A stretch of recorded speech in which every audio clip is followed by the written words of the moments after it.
Well, good morning, everybody in Wildcat Nation. We're sitting here in the Resource Center studio. We're back with Dollars and Cents. Yeah, we are. Yeah, glad to have you back. Kind of foggy out. It is. It's clear and it's burning off a little bit, though. So, hey, if you're watching, do like everybody else. Just get out and drive around. Just, join the crowd. Just let's all go out and just have a good time.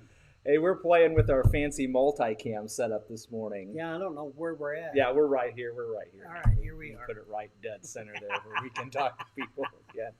How you been, Bruce? Oh, I was quarantined for a couple weeks. Marmot, you were marmot hunting? Yeah. Yeah. And, that's, you got to find things to do.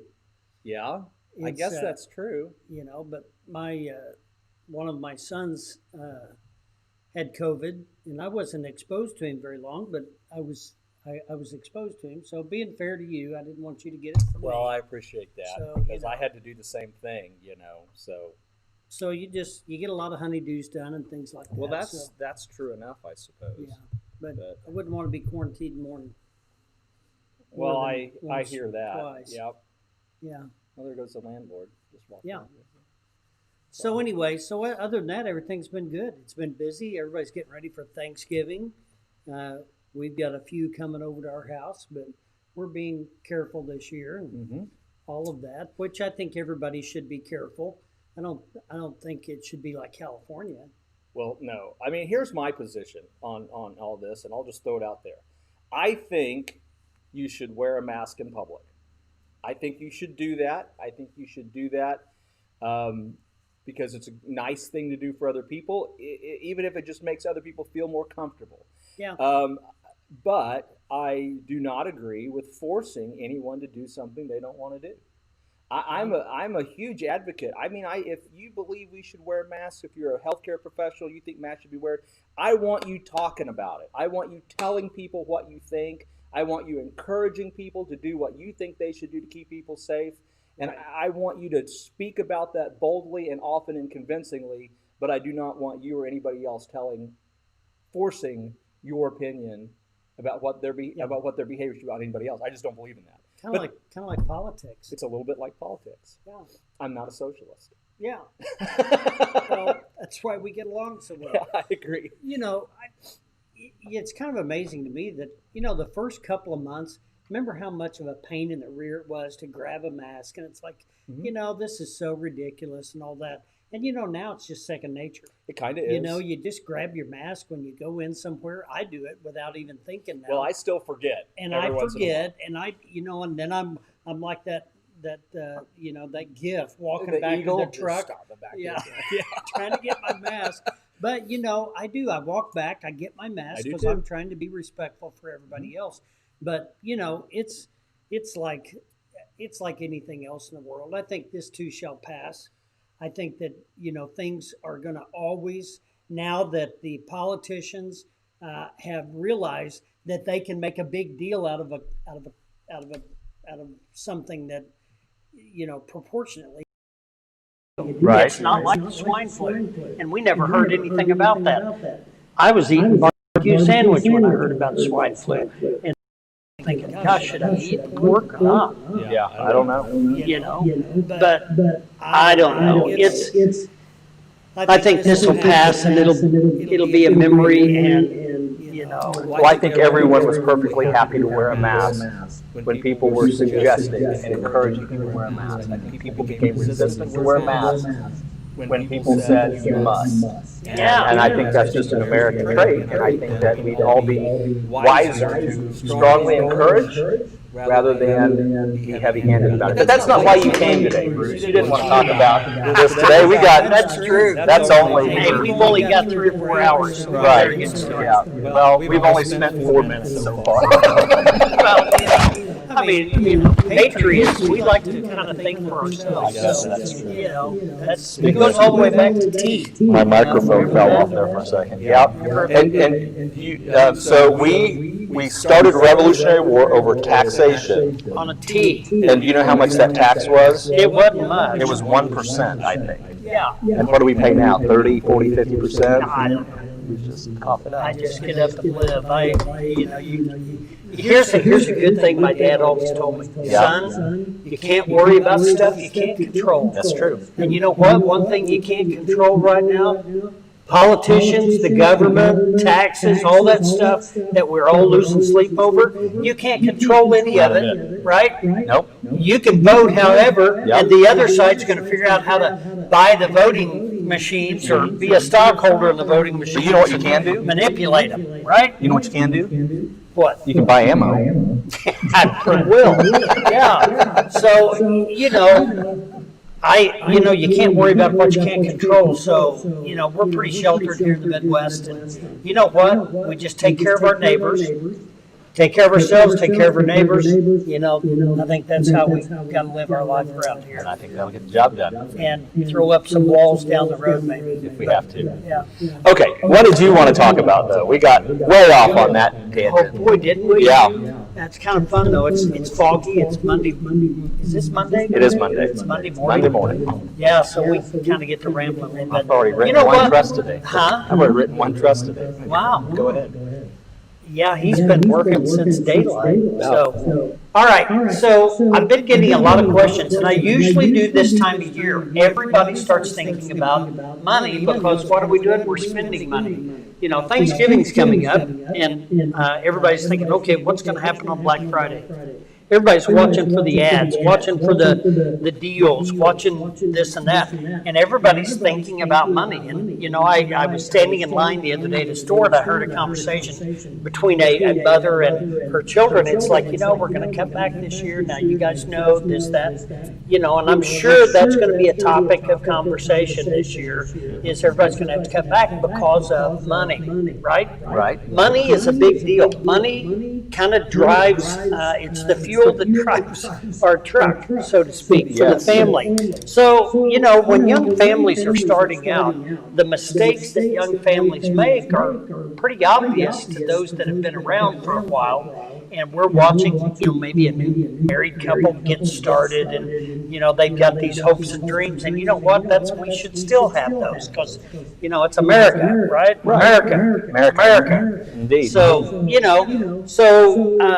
so I'm sitting here listening to this mom, and she's worried about money, and so I come up with a few things, and honestly, in the financial world, these have been discussed for years. About how to properly start financial planning when you're either a young single person or you're a newly married couple. And I think it's vital. I think it's important, especially at this point in our lives where everybody's been affected by this virus. I think, okay, consider this. It's a fresh start. January's coming very quickly. Can you believe it's going to be 2021? Let's start out brand new in January, and let's develop a financial plan. And I don't care where you're at, you can start with these 7 things. And let's have it. All right, so first thing we're going to do, you get $1,000 in cash that you keep in your sock drawer. You get $1,000. Not even in a savings account. You don't even worry about anything else until you first get $1,000 of that emergency saving cash that you can immediately grab, and you maintain that. You don't save it up and then as soon as you get it, go buy something. You keep that $1,000. That's it. And if you have to spend on emergency, the first thing you do, Build it back up. Okay. Right? So $1,000 in cash that you keep in your sock drawer. Next thing you got to do, immediately get a plan for reducing your debt. Not your mortgage. We're going to talk about that in a minute. Debt. Debt is any debt other than your mortgage. Credit card debt, consumer debt, that might be... Don't ever do a payday loan, but if you have, pay them off immediately. Cars. Car loans? Yep, pay them off, focus on them. Pay as quick as you can, pay as much as you can, as fast as you can, and get your debt paid off. Now, that's a big step number 2. All right, well, gosh, Bruce, that may take me 2 years. Well, so be it. You got to start somewhere. 2 years from now, you'd have wished you'd have done it. That's right. Right? Yep. So pay your debt. Number three, we're going to establish an emergency savings fund that we are going to build and build and build until that gets to be 3 to 6 months of your annual income. Once you get to that point, financially, you've got a stable foundation. You got $1,000 in your sock drawer. You have no consumer debt charging you 18% interest, or even 5 or 6 on a car loan, or whatever it may be, and you got 6 months, 4 months of income. Well, that 3 to 6 months, it sounds daunting until you realize you're not making $200-300 in credit card payments or automobile or $1,000. You add up your credit cards, your card notes, and all that stuff. You're probably paying $500 to $1,000 a month in debt service. We'll take that, use that to build that emergency fund, and you'll have that knocked out. That's right, and you build that up, and before you know it, you've got that accomplished. Then the next thing you're going to do, you're going to put 15% of your annual income in a retirement savings account. This is after you've got your $1,000, after you've got your debt paid off, your consumer debt, after you've got 6 months of income and savings. Then you're going to maximize your retirement accounts. If you don't have a retirement account at work, then you buy an IRA, or my first recommendation, buy a Roth IRA. Everybody that's watching this program should own a Roth IRA. And if you don't know why, call me and I'll let you know why. 882-1800. There are huge benefits down the road for a Roth IRA. Don't you wish that we would have bought a Roth IRA the first day we started working? Oh, yeah. Yeah. We're both pretty young. Right. I mean, dapper, and, we still got 40, 50 years. at least, and with Taekwondo, we can probably stretch that out a little bit more.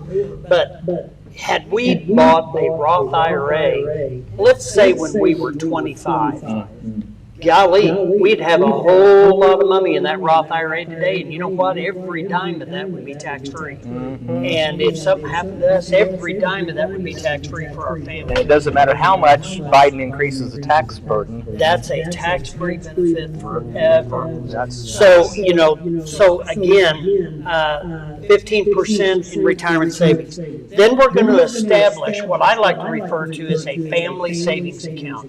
This is where you get your kids involved. This is where, every time you're paying bills, I think you ought to include your children.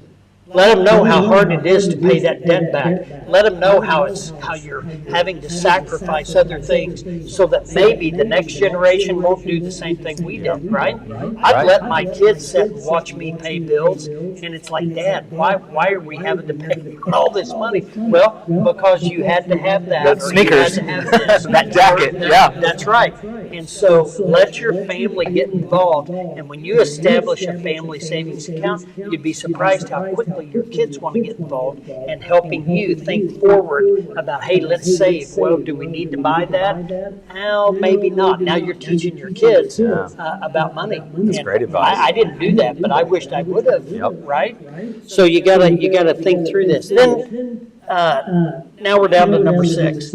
Now we're going to focus on our home mortgage, and we're going to pay it off as soon as we can. Now, I know we're talking years, but if you're doing the other 5 things, you've established $1,000, you've paid your debt off, you've got an emergency fund, you're maximizing your contributions for retirement, and you've established a family savings account. Now just focus on your mortgage. Once your mortgage gets paid off, maybe that's 10 years down the road, maybe it's 12, maybe it's 4 or 5. You'd be surprised. All right.